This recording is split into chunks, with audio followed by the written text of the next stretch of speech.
Oh, hello, and welcome to another Today's Decay, where we celebrate births and beginnings of everything important since the dawn of time.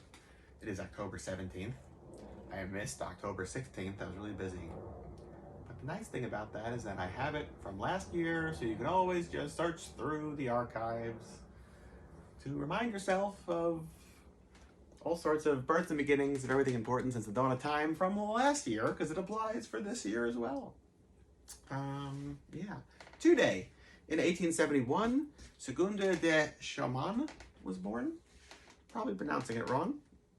Spanish filmmaker, often compared to George Millet as far as being a cinematic magician in his creations. They have a similar aesthetic.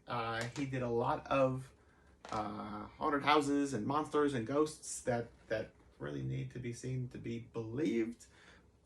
Stuff that you probably think is George Millet, but it ain't. It's this guy. And I don't know if there's been like a retrospective or like a really comprehensive biography on him, but I'd love to know more about him. Yeah, Marion Marsh, born today, 1913, a pre-code scream queen who starred opposite John Barrymore in Svengali. She's in a couple other pretty good films. Was she in The Black Room with Boris Karloff? I'm not sure about that. Anyway, Svengali is a wonderful Warner Brothers picture.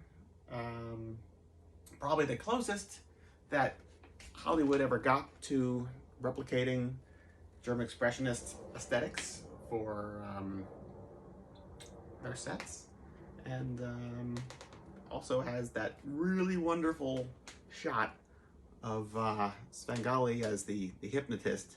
His eyes go white and the camera zooms out on him just like on another plane, basically, in his room, out through like a window in his apartment, and then like across the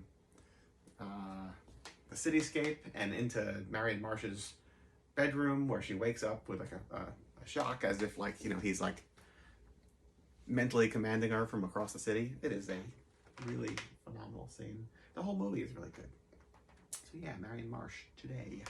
Julie Adams, born today, 1926.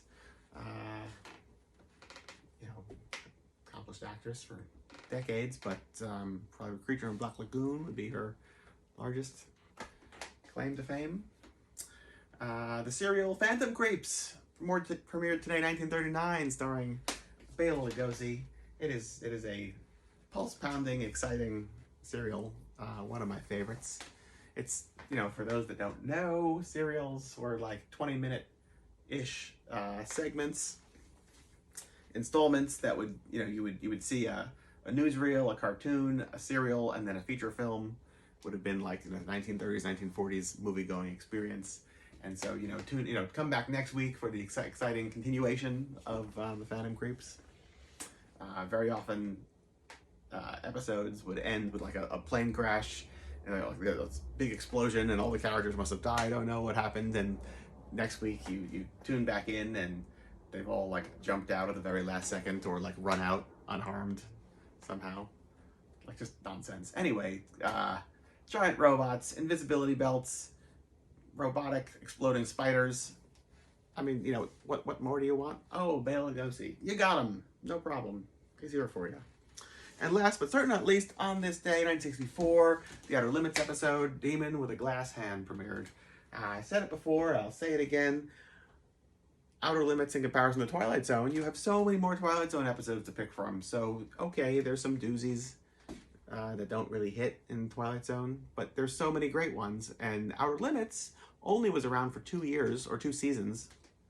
And also, you know, not everyone's a classic, but the ones that are really good are really, really good. And Demon with a Glass Hand is one of them. So there you go, October 17th, the whole day. All stuff you can enjoy on this dark and spooky October evening. Until tomorrow, goodbye.